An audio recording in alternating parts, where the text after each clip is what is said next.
መናገር ከሆነ የበለዓም አህያም የተናገረችበት ቀን አለ። በተአምር መነጋገር አይደለም። ሰውን ሰው ያሰኘው ታርሞ ለዘላለም ቤቱ መኖሩ ነው። የማይታረም ሰው ከእንስሳት ይብሳል። ስለዚህ ልማዳችን መፈታት አለበት። ድንቁርናችን በእውቀት መፈታት አለበት። ኃጢአታችን በንስሐ መፈታት አለበት። ከዛሬ ጀምሮ ያለ ንስሐ አባት መኖር ይብቃችሁ። እግዚአብሔር በቃ ይበለን። አህዮቹን የፈታ አምላክ እኛንም ከሁላችን ተብትቦ ከያዘን ጉዳችን ሁሉ እግዚአብሔር ይፍታል። ሁላችንም ተብትቦ የያዘን ብዙ ሰንሰለት አለ። እግዚአብሔር ያን ሁሉ ይበጥስልን። ኋላ ፈተው አመጡ። አህዮቹን ለምን ትፈታላችሁ ሲላችሁ ጌታቸው ይፈልጋቸዋል። አያችሁ፣ ጌታቸው ይፈልጋቸዋል። ይህ በጣም የሚደንቀኝ ቃል ነው።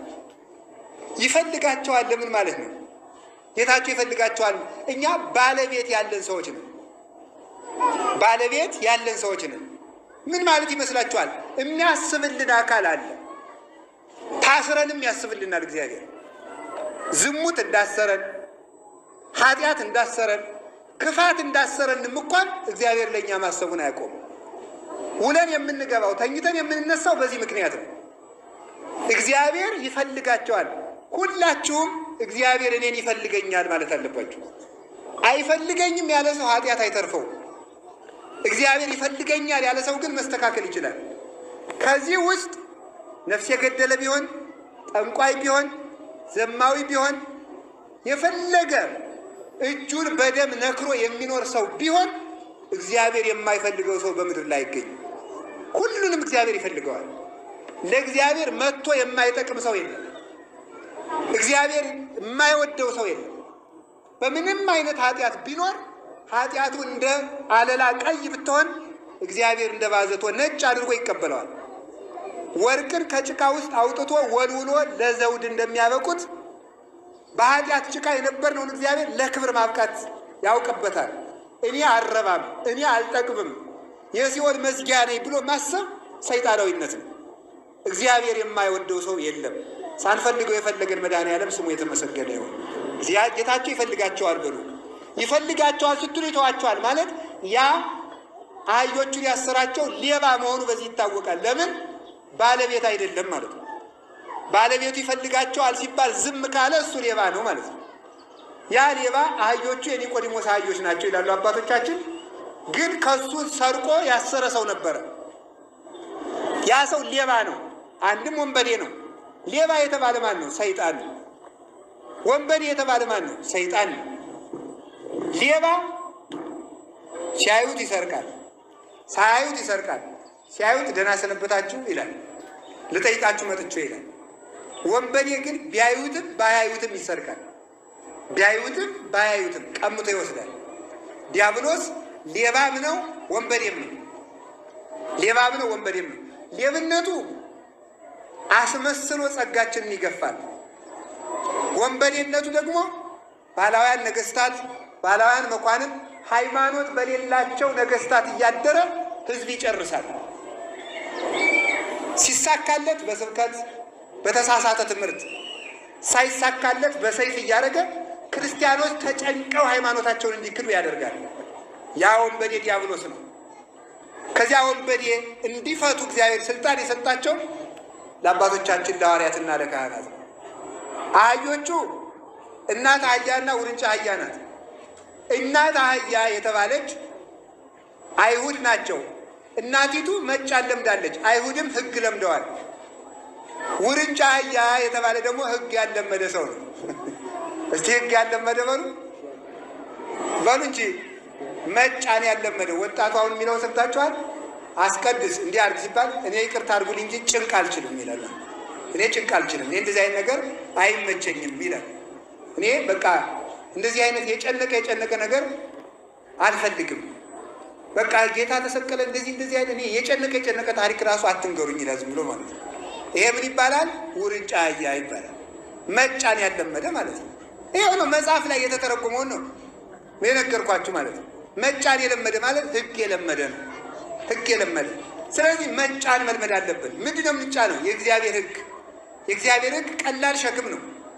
ከዲያብሎስ ቀንበር ያወጣን ዘንድ የእሱን ቀላል ሸክም በላያችን ላይ ጭኗል።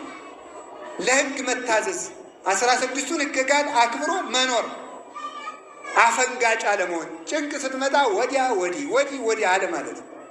ይሄ ነው። አሁን ሰው ንስሐ አባት ራሱ ሲይዝ መርጦ ነው ያጠናል። ራሱ አባ ገሌ ቀላል ናቸው አሉ፣ ደስ ይላሉ፣ አያጋንኑም፣ ቀለል አድርገው ነው የሚሰጡ ብሏል ማለት ነው። ይሄ መጫን ያለመደው ማለት ነው። ቄስ ገሌ ግን ያስጨንቃሉ፣ 150 ስግደት ይሰጣሉ። ይሄ ማን ይዘልቀዋል? አቅቶኛል ማለት ነው የሚሻለው። ችግር የለም የሚል ሰው ችግሩ ሲጠላችኋል፣ ይነግራችኋል።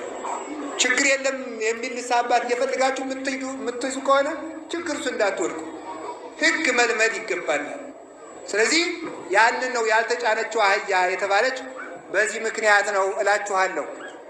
አንድም እናት አህያ የተባሉ አይሁድ፣ ውርንጫ የተባሉ አሕዛብ ሕግ አልለመዱምና፣ መጸለይ አልለመዱምና፣ መጾም አልለመዱምና፣ መስገድ አልለመዱምና፣ ማስቀደስ አልለመዱምና ያልለመዱ ናቸው። ስለዚህ የእግዚአብሔርን ሕግ ከቤተ መቅደሱ ነው መልመድ ይገባል። ክፉ ቀን ቢመጣ እንኳን ከክፉ ቀን መዳን የምንችለው ስንለምደው ነው። ሁሉም ይለመዳል።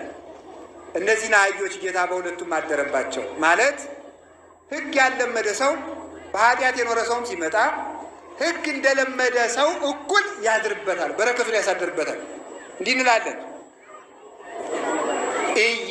ይበል ፈላሲ ዘገባ ሀበ እግዚአብሔር ይፈልጠኒኑ እምሕዝቡ።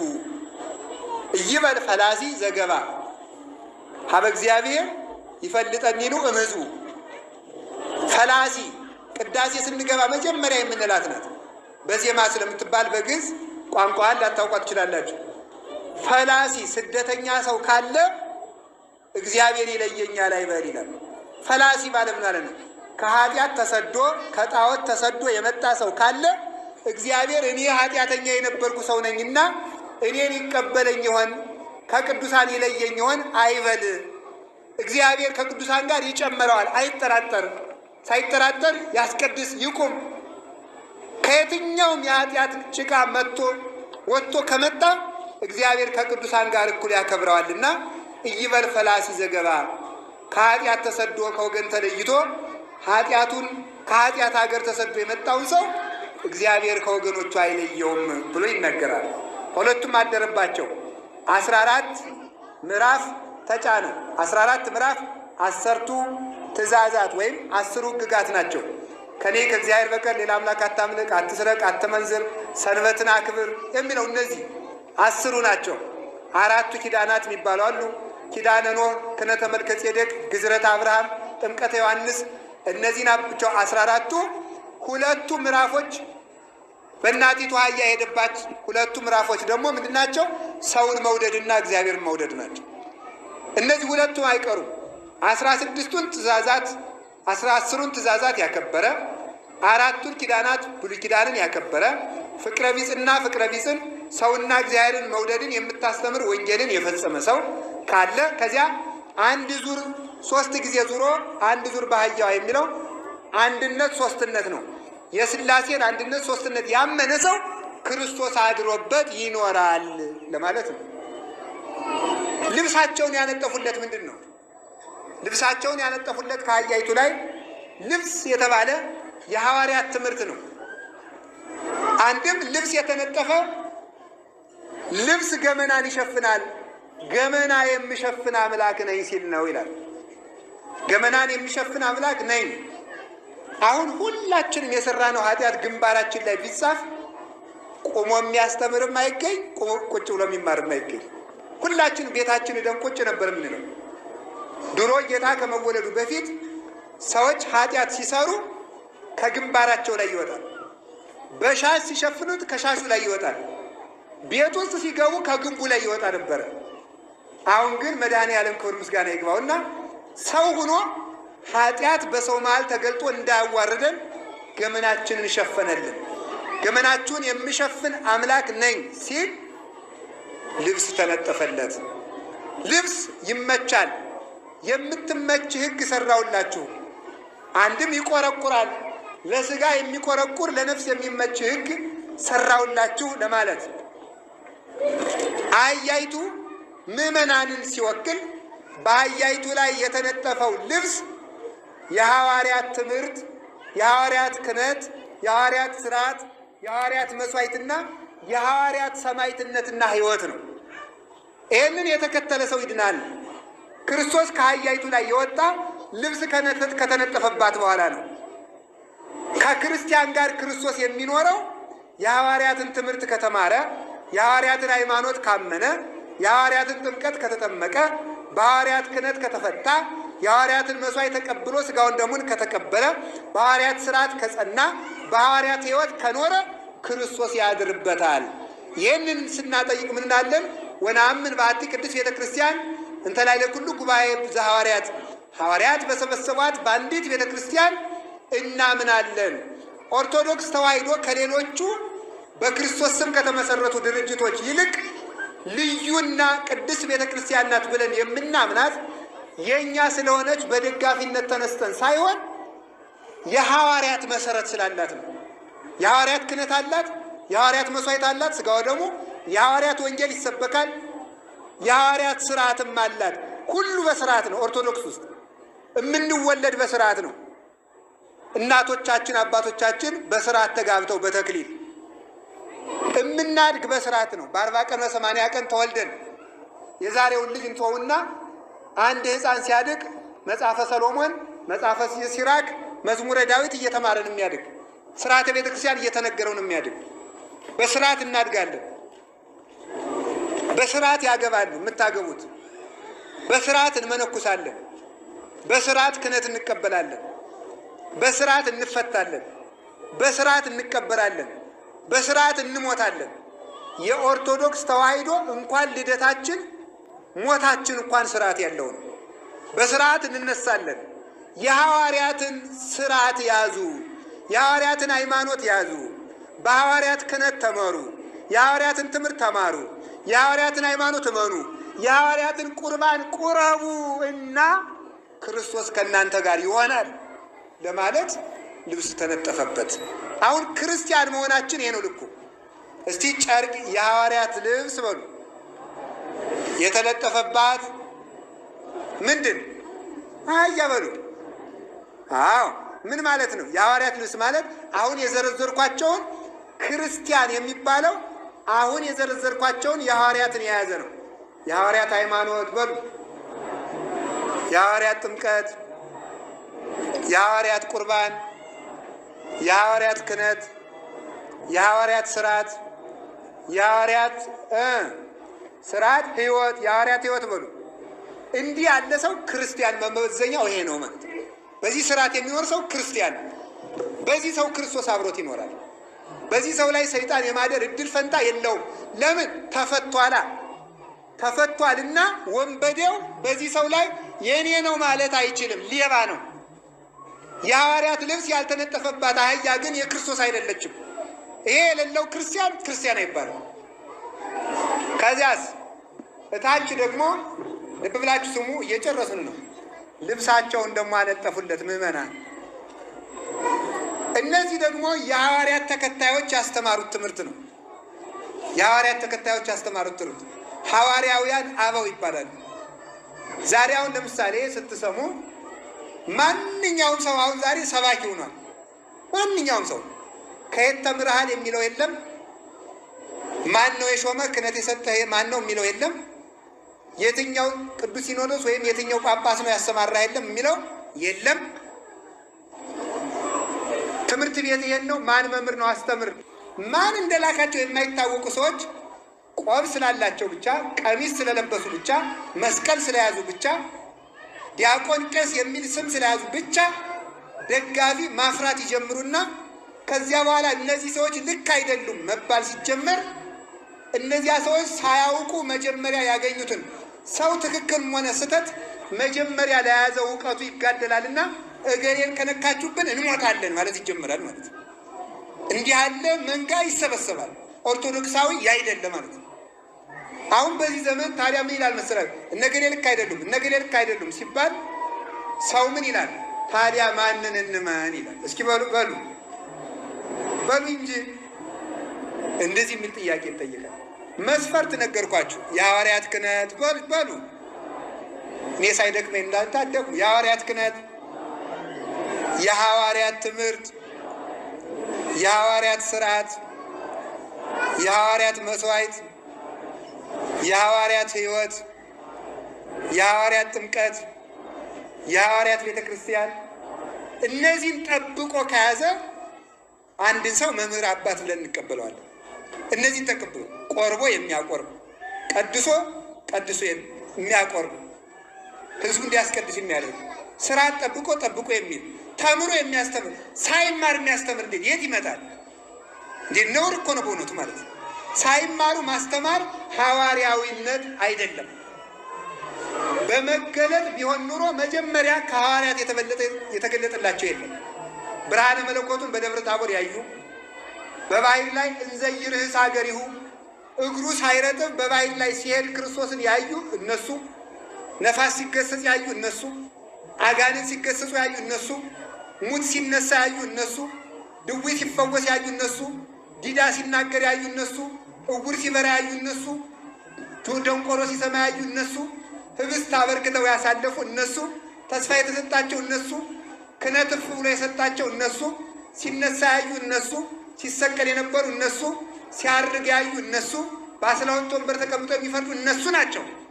ታዲያ መገለጥ ከሆነ ሐዋርያትን ዝም ብሎ ገልጬላችኋለሁ አይላችሁም ነበር? ሐዋርያትም ተምረው ነው ያስተማሩ። ሳይማሩ ማስተማር ሐዋርያዊነት አይደለም፣ የሐዋርያት ቤተ ክርስቲያን ውስጥ አይደለም።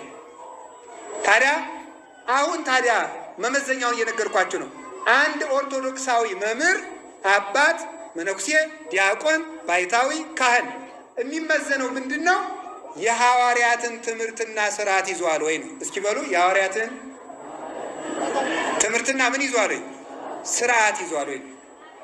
ከዚያ በምንድን ነው የምንመዝነው? ለምሳሌ አሁን እኔ የማስተምረው ትምህርት ከየት ይመዘናል? እኔ የማስተምረው ትምህርት አሁን ከሚያስተምሩኝ መምህር ይመዘናል።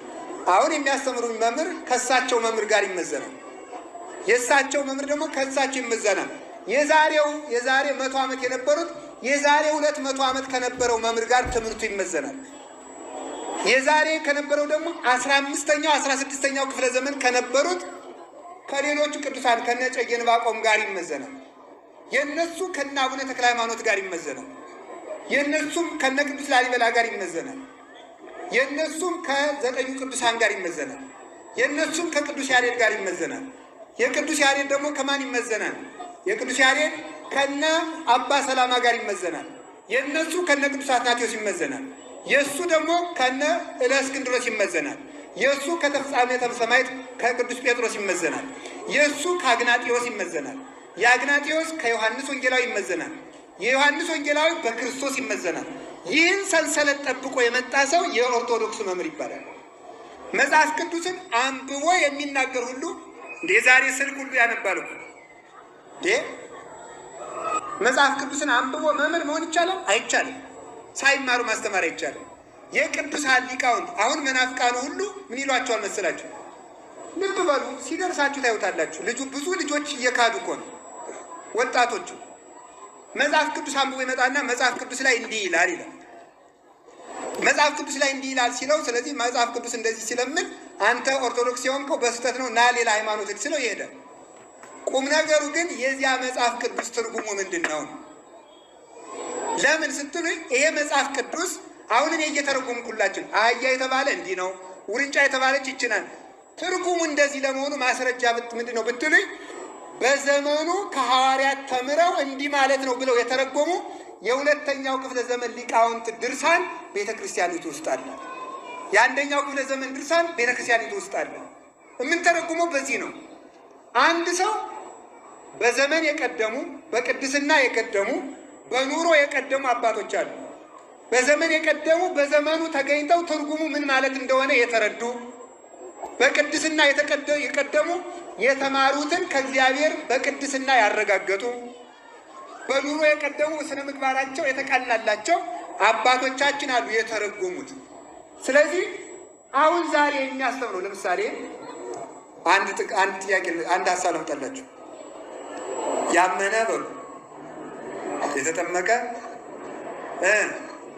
ይድናል። አሁን እኔ ይሄን ሰው አይ በምንድን ነው የምንጠመቅ የሚል ጥያቄ ሲነሳ ግማሾቹ የፕሮቴስታንት ተከታዮች በውሃ ነው ይላሉ።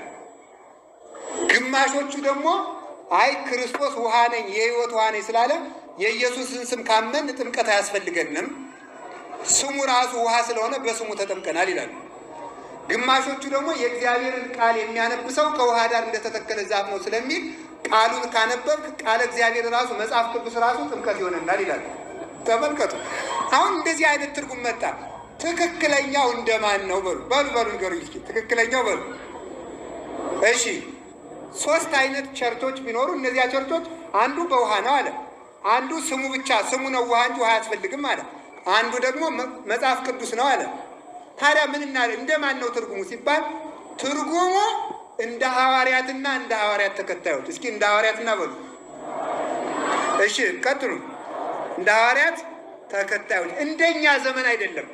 እኛ ያገኘ ነው እኛ የፈለሰፍ ነው እምነት የለም።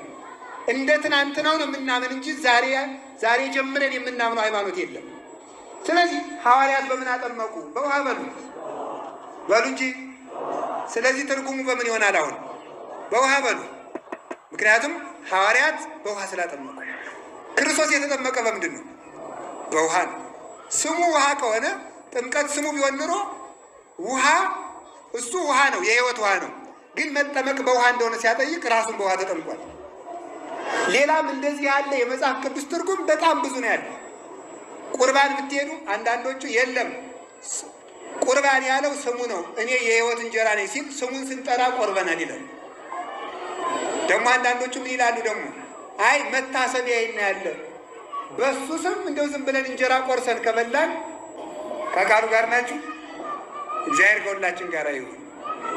ስለዚህ አንዳንዶቹ አይ ስሙ ቁርባን ነው ይላሉ። አንዳንዶቹ ደግሞ የጌታ እራት ብለን ዳቦ ከበላን ቆርበናል ይላሉ።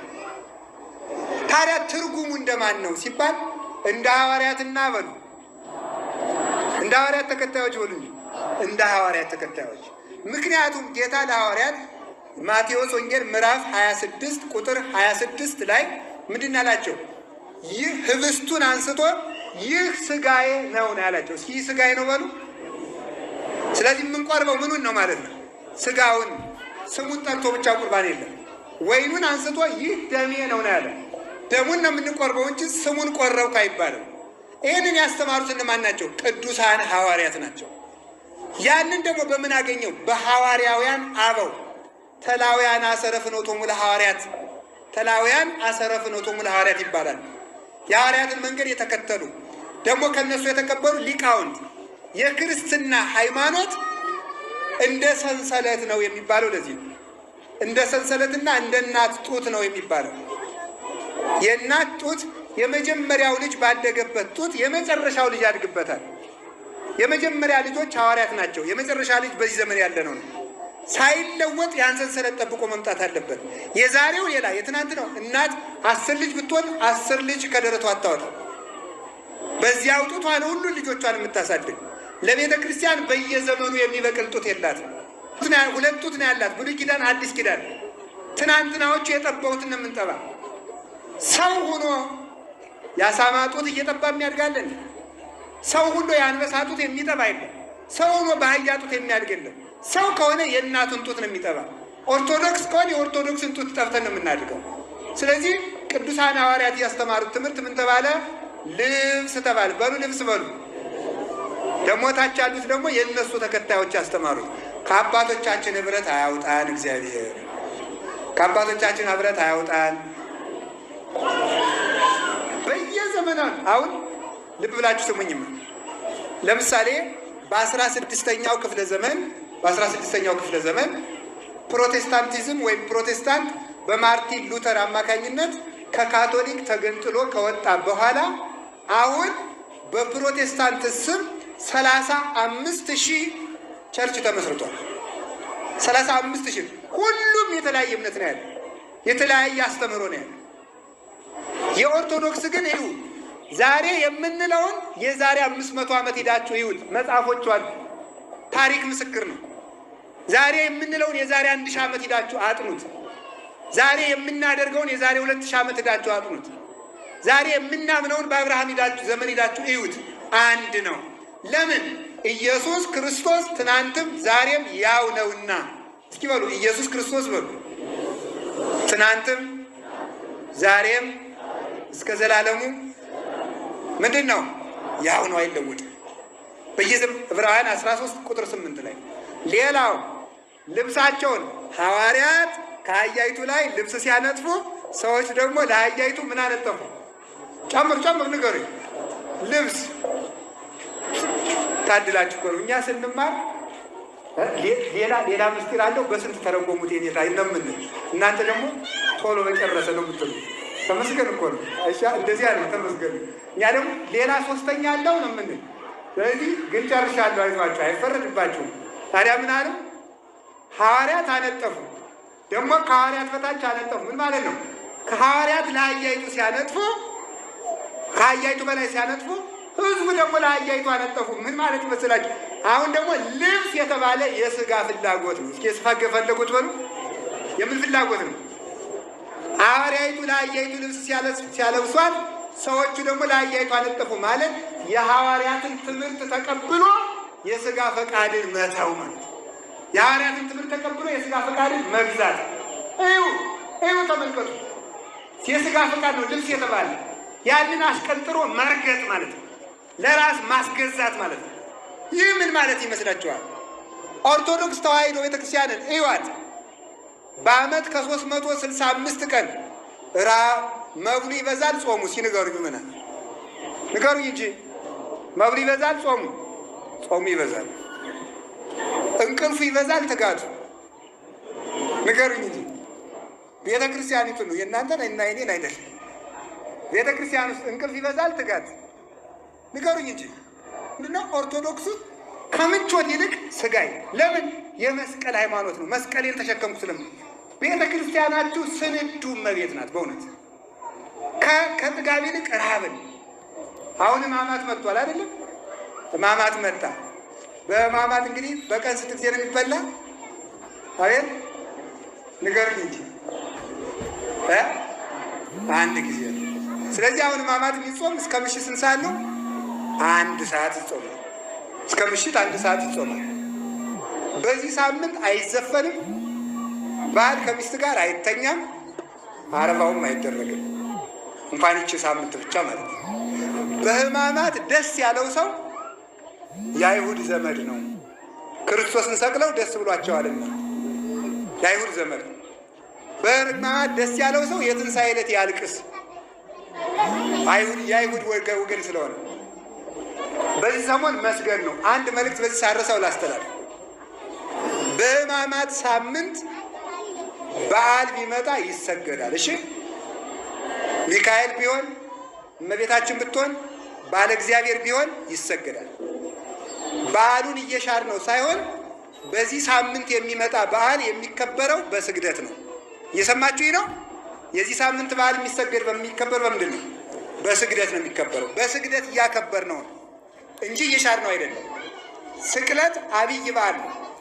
ስቅለት አብይ በዓል ነው። የስቅለት ዕለት እንሰግዳለን። ከስቅለት የሚበልጥ በዓል የለም። ስለዚህ የስቅለት ዕለት እንሰግዳለን። እመቤታችን ናት፣ ባለ እግዚአብሔር ነው። ሚካኤል ባለቤቱ በተሰቀለበት ቀን እዚያ የበለጠ በዓል የለም፣ እንሰግዳለን። ስለዚህ ይሰገዳል ነው። እንዳትከፋፈሉ ቤተ ክርስቲያን ላይ የትም ቦታ ሄዳችሁ ከዚህ በኋላ መጻሕፍት ያሉት በጉባኤ ቤት የሚተረጎሙ ይኸው ነው።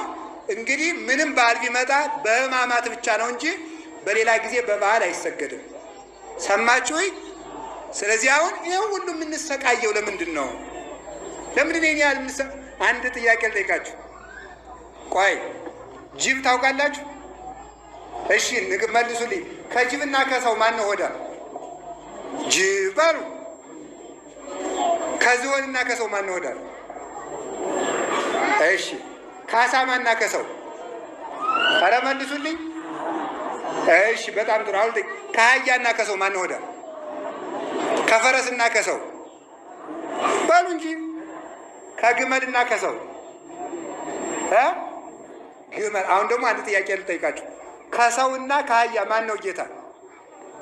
ሰው በሉ ደግሞ። ከጅብና ከሰው አቤት። ከአሳማና ከሰው? ከዝሆንና ከሰው? በጣም ጥሩ። አሁን ጌታ ነው ብዙ መብላት ያለበት? አገልጋይ ነው ብዙ መብላት ያለበት? ንገሩኝ እንጂ ጌታ ነው አገልጋይ ነው ብዙ የሚበላ? አዲያው የአራዊት ጌታ እኛ ከሆን እኮ እነሱ እንዴት በመብል ይበልጡናል? ይህንን ቅዱስ እንጦንስ ነው የተረጎመው። አሁን እንግዲህ በሎጂክ አምናለሁ እንደሚለው እንደዚህ ዘመን ሰው ቢሆን አይ ይሄ ፌር አይደለም፣ እግዚአብሔር አዳልቶብናል። ምክንያቱም እኛ የጅብ ጌታ ከሆን እንዴት ጅብ ከኛ ይበልጥ ይበላል ብሎ ይህንን